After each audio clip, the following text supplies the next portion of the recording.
not that easy. I had an aunt who jumped off the Savannah River Bridge and landed on a barge. She broke both of her legs and a hip, but she lived.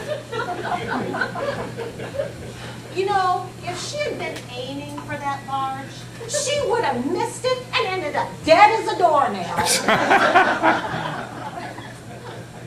Janice, I would hate to meet the rest of the members of your family.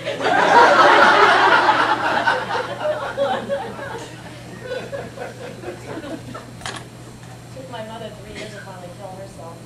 Your mother committed suicide? For all intents and purposes. She was an alcoholic. She was? My daddy raised me. He had custody of me since I was 8. I lived with him for 13 years. As a teenager? The man's a saint. I bought that little house over on Morningside Drive with the money I inherited from Mama when she died. It's not much, but I think she would have liked it. She would have loved. You think? Oh, I most certainly do. Of course, no, it's not to love. You know, she got sober once. Almost a year when I was 14. Mama couldn't take it one day at a time. She kept looking at the big picture. Sometimes the big picture is just too much to look at and still hold on. I try to look at as little of it as possible. She finally died of cirrhosis of the liver due to complications with alcohol. 3 years ago today.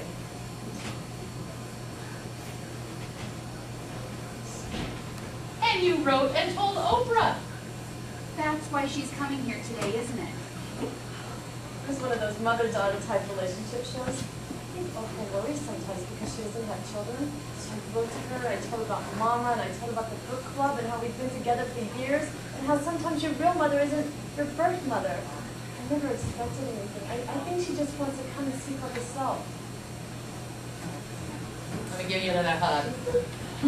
I wonder why she picked our book club.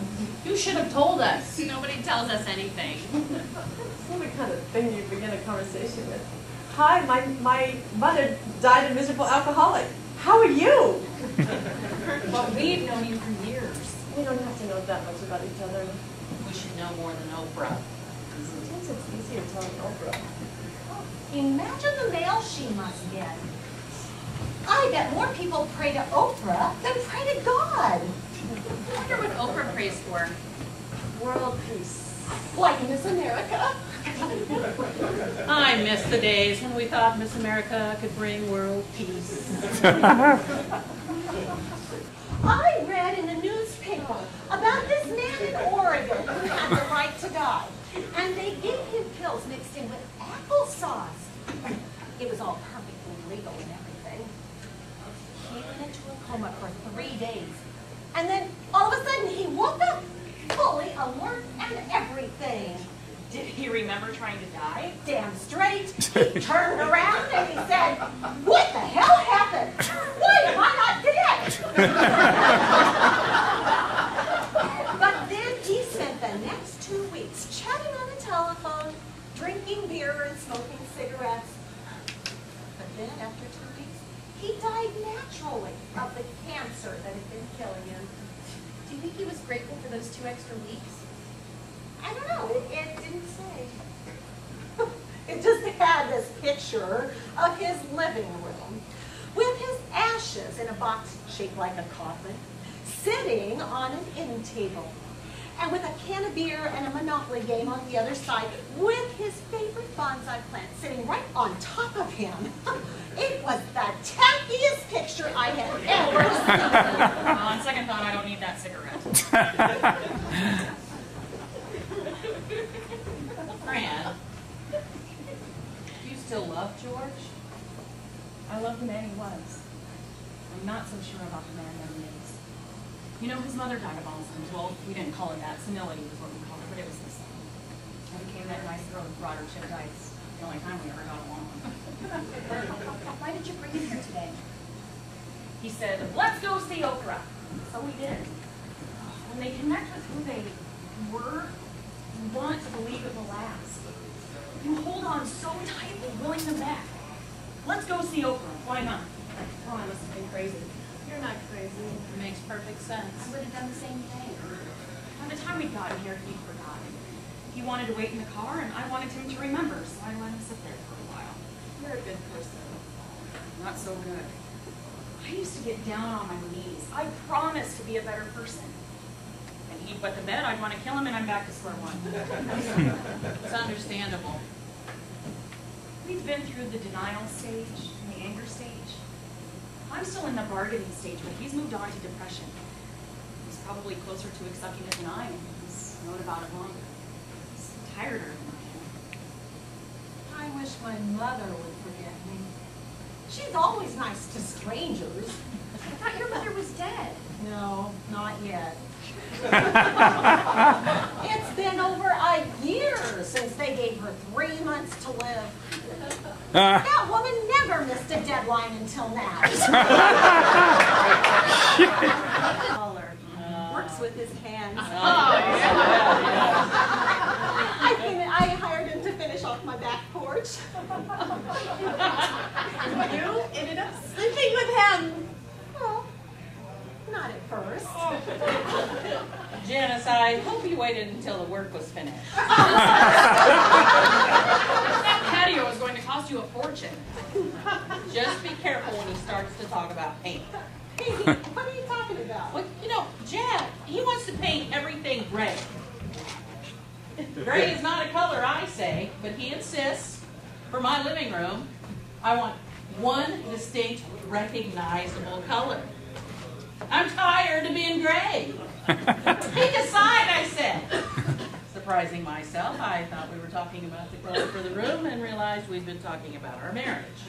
How is your marriage?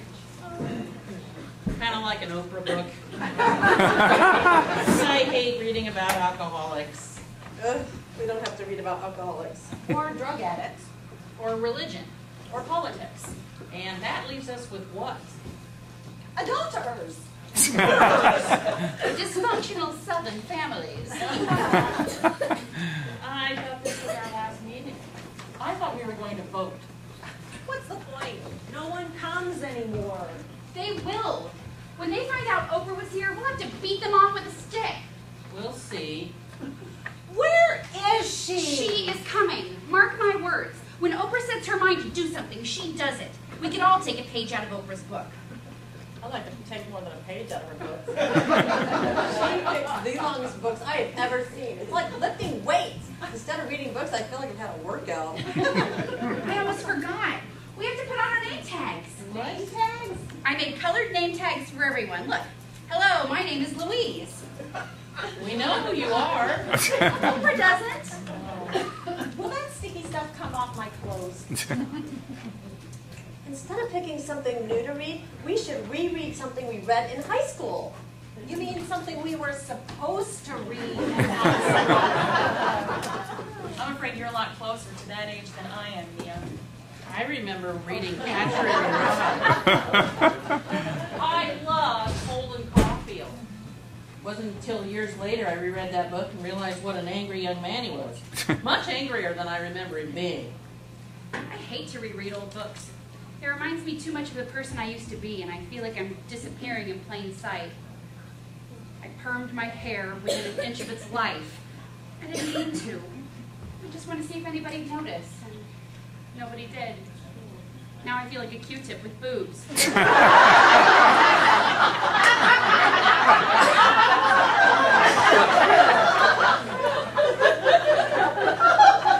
don't look like a Q-tip.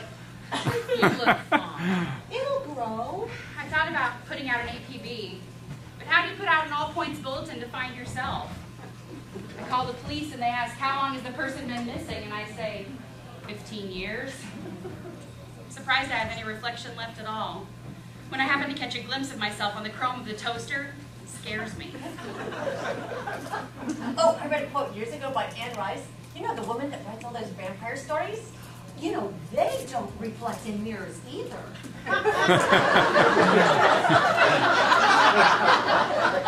She gives me the creeps. She gave her life to the Lord. I'd like to think that's a ruse. I still don't think she'd ever be an Oprah book club pick of the month. You know, a friend once recommended the book The Vampire Lestat, and I haven't been able to talk to her since. I don't think we can still be friends. in this interview, the reporter asked her if she is still afraid of the dark.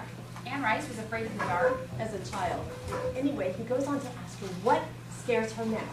She says, the fear that life may be meaningless. Oh, she's wrong. That scared me more than anything she could have written. Life has a hell of a lot of meaning. Just ask anyone sitting in the waiting room of an oncologist's office. Oh my God, Allison, I'd almost forgotten. How long has it been? 5 years next week. I go in for my last 6-month checkup on Wednesday, and if everything's clean, then I can go back to yearly exams, just like everybody else. We should have a party and celebrate! Oh, no, that's okay. I'd rather not. I mean, I'm kind of superstitious about the date. I don't want to jinx it. Is there any reason to think they'd find something else? No, but there wasn't a reason the first time. Well, Allison, if they did find something again, you'd fight it, wouldn't you? I'd like to think I would. Well, I would hope so. You know, it was kind of nice having a panel of experts determine the course of my life for a while. It gave it a focus I had no control over. I was in a battle against cancer, and the road was well marked with signposts and directions, paved and smooth, a superhighway. I was in the driver's seat, but I wasn't driving. Part of a group, whether I wanted to be or not. Oddly enough, it felt kind of good to hand the reins over to somebody else and struggle against an enemy that was real, one you could chart with a series of x-rays and biopsies. But I don't know if I could do it again. You know, I watched Oprah every day during the chemo and the radiation. I had prayed so hard before for things that never came. But then I was afraid to live for fear of dying. So I prayed to Oprah when I couldn't pray to God. You prayed to Oprah? Well, now don't go telling her that. She'll think I'm crazy. I imagine a lot of people pray to Oprah. I'd pray to Oprah if I thought it would help. When was the first time you noticed something was seriously wrong with George? When I found his shoes in the refrigerator, sitting between a jar of pickles and the leftover casserole. I thought he'd been drinking. Maybe he had. No, they weren't randomly tossed in there. They were carefully placed side by side as if that were the perfect place to put shoes. And I was the one foolish enough for questioning it, wondering where his socks were. I took out his shoes, put them in the closet, and burst into tears. When my mother died, they found me in the closet, sitting there like a child, waiting for her to return, breathing in the smell of her perfume, a mixture of vodka and cigarette smoke. And as long as I was there, she felt alive. I should have saved some of her clothes instead of funneling them off in garbage bags and sending them off to the Goodwill as if she had done twice. George won't die of it. People in his condition die of the flu or heart disease. It's not the thing that kills them. When Oprah gets here, I'd like to ask her why. Why there's pain? Why there's suffering? Like good things happen to bad people? Why you can't wear white after Labor Day?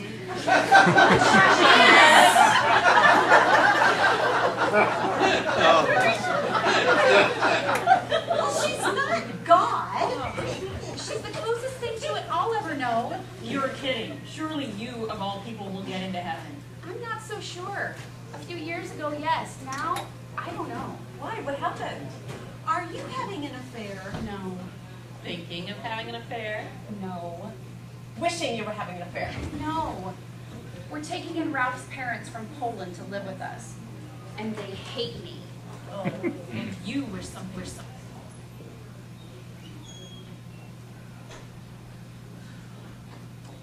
If you had to kill your husband, how would you do it? Guns. Poison. Knives! Mia, you aren't even married. That doesn't mean I even thought about it. That's certainly telling, isn't it? Yeah. I've stopped dating alcoholics. You have? Oh, right. Oh, well. You know, I don't think I could be married to a man I didn't want to kill. That'd be too boring. Oh, don't think that's why Oprah's never married Stedman. She's afraid she might have to kill him. I don't know. I do know. I cannot wait around here much longer. My day may not be as important as Oprah's, but I can't waste it sitting around here waiting. When Oprah comes, people will be lined up around the